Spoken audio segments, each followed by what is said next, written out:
एक छोटे से गांव में एक लड़का रहता था। वह बहुत आलसी था और हर काम को टालता रहता था। उसकी यह आदत थी कि वह जरूरी काम हमेशा देर से करता था और इस वजह से वह अपनी पढ़ाई और जिंदगी के दूसरे मामले में पीछे रह गया था। उसके घर वाले और टीचर्स उसको बार बार समझाते थे कि अपने समय की कदर करो, लेकिन वह उनकी बात नहीं मानता था। उसको अपने फ्यूचर की बिल्कुल चिंता नहीं थी और वह अपना समय बेकार चीजों में जाया करता रहता था। एक दिन उसके गांव में एक बुद्धिमान आदमी आए। वह अपनी समझ और ज्ञान के लिए मशहूर थे।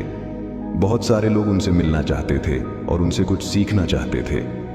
वह लड़का भी उनसे मिलने गया, सोच रहा था कि शायद वह बुद्धिमान आदमी उसको कुछ ऐसे टिप्स दे देंगे जिससे वह अपने दोस्तों से आगे निकल सके।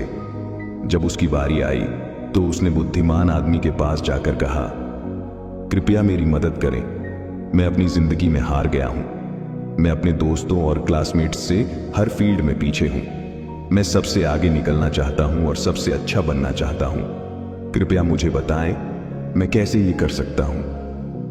बुद्धिमान आदमी ने उस लड़के को प्यार भरी नजर से देखा और बोले, मेरे बच्चे, तुम इसीलिए तकलीफ में हो क्योंकि तुम अपने समय की कदर नहीं करते।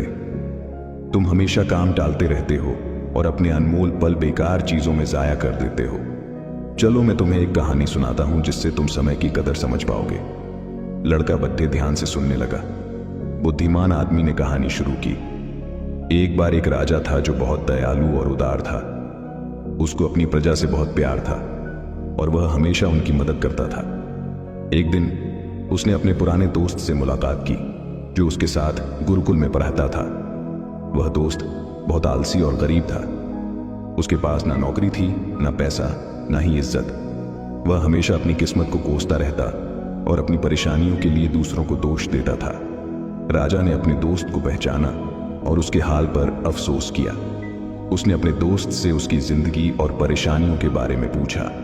दोस्त ने उदासी से कहा, हे राजा, मुझे समझ नहीं आता क्यों सब कहते हैं कि मैं कुछ नहीं कर सकता। जब भी मैं नौकरी के लिए जाता हूं, सब मना कर देते हैं। मेरे दुश्मनों ने सबको बता दिया है कि मैं कभी भी काम टाइम पे नहीं करता। मैं समझ नहीं पा रहा हूं कि क्या करूं। राजा ने कहा, चलो एक समझौता करते हैं। सूर्य अस्त होने से पहले तुम मेरे खजाने में जाकर जितना सोना और रत्न ले सकते हो, वह सब तुम्हारा होगा। दोस्त बहुत खुश हो गया और राजा का शुक्रिया अदा किया। वह तेजी से अपने घर गया और अपनी पत्नी को सब कुछ बता दिया। पत्नी भी बहुत खुश हुई और बोली, जाओ और सोना रत्न ले आओ, अब समय तुम्हारे पक्ष में है। दोस्त बोला, अभी नहीं जा सकता, मुझे भूख लगी है, पहले खाना दो। पत्नी ने जल्दी से खाना बनाया और उसको परोस दिया। उसने आराम से खाना खाया। सोच रहा था कि उसके पास खजाना लेने के लिए बहुत समय है। खाना खत्म करने के बाद उसको नींद आने लगी और बोला, मैं सो लेता हूं, खजाना लेने बाद में जाऊंगा। वह अपने बिस्तर पर लेट गया और आंखें बंद कर ली। उसने सोचा वह थोड़ी देर सोएगा, लेकिन वह 2 घंटे सोया रहा। जब उसकी आंख खुली तो दोपहर हो चुकी थी। उसने कुछ बोरियां उठाई और राजा के खजाने की तरफ चल पड़ा।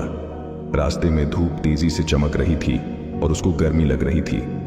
उसने सोचा, थोड़ा पेड़ के नीचे आराम कर लेता हूं, फिर आगे बढ़ता हूं। वह पेड़ के नीचे बैठा जहां हल्की हल्की हवा चल रही थी और मौसम सुहाना था। जैसे ही वह बैठा फिर से सो गया और 4 घंटे और सोया रहा। जब उसकी आंख खुली तो शाम हो चुकी थी और सूर्य अस्त होने वाला था। वह जल्दी से उठकर दौड़ता हुआ महल की तरफ गया, लेकिन देर हो चुकी थी। सूर्य अस्त हो चुका था और महल के गेट बंद हो चुके थे। आलसी आदमी वहीं निराश खड़ा रह गया। उसने अपना मौका खो दिया था क्योंकि उसने अपने समय की कदर नहीं की थी। बुद्धिमान आदमी ने कहानी खत्म की और उस लड़के की तरफ देखा। लड़का चुप था। उसने अपनी गलती समझ ली थी और उसको अपने ऊपर शर्म आ रही थी। उसने बुद्धिमान आदमी का शुक्रिया अदा किया और अपने तरीके बदलने की कसम खाई। उसने समझ लिया कि समय अनमोल है और इसे जाया नहीं करना चाहिए। वह घर वापस गया और अपने लक्ष्य के लिए मेहनत करने लगा। उसने टालना बंद कर दिया और ज्यादा उत्पादक बन गया। उसने अपने दोस्तों और परिवार में इज्जत और खुशी पाई। हमारी जिंदगी में अगर हम देखें तो समय सोने की तरह होता है, ये सबसे अनमोल चीज है जो हमारे पास है। हमारे पास जिंदगी में सिर्फ सीमित समय है और हमें इसे समझदारी से और उत्पादकता के साथ इस्तेमाल करना चाहिए। हमें अपना समय बेकार चीजों में जाया नहीं करना चाहिए, बल्कि उन चीजों पर ध्यान देना चाहिए जो मायने रखती हैं। हमें अपने काम और कार्यों को टालना नहीं चाहिए, बल्कि उन्हें समय पर और अच्छी तरह से करना चाहिए। एक प्रख्यात कहावत है, अगर तुम अपने समय की कदर करोगे तो समय तुम्हारी कदर करेगा, लेकिन अगर तुम अपने समय को बर्बाद करोगे तो समय तुम्हारी जिंदगी को बर्बाद कर देगा। हम जिंदगी में कुछ भी हासिल कर सकते हैं अगर हम अपने समय का सही उपयोग करें, लेकिन अगर हम अपना समय जाया करते हैं तो हम अपने मौके को खो देंगे और बाद में पछताएंगे। एक यात्री से 1 मिनट का महत्व समझ सकते हैं जो अपनी ट्रेन 1 मिनट के फर्क से मिस कर गया, और एक स्टूडेंट से 1 साल का महत्व समझ सकते हैं जो अपने वार्षिक एग्जाम में फेल हो गया। जो लोग अपने समय की कदर करते हैं वह अपनी जिंदगी में कुछ भी पा सकते हैं, लेकिन जो अपने समय की कदर नहीं करते वह अपनी जिंदगी में नाकाम हो जाते हैं। अगर तुम्हें अपनी जिंदगी में कुछ करना है तो कभी आलसी और टालने वाले ना बनो, वरना एक दिन तुम भी उस आलसी आदमी की तरह पछताओगे जो सूर्य अस्त होने से पहले महल नहीं पहुंच पाया। इसलिए हमेशा अपने समय का सही उपयोग करो। अपने परिवार और दोस्तों के साथ छोटे पल का मजा लो। ऐसा करने से तुम अपने सपने और लक्ष्य हासिल कर पाओगे और एक संतुष्ट और पूर्ण जिंदगी जी पाओगे। ये स्टोरी आपको कैसी लगी कमेंट बॉक्स में बताएं और अपने दोस्तों के साथ शेयर करें। धन्यवाद।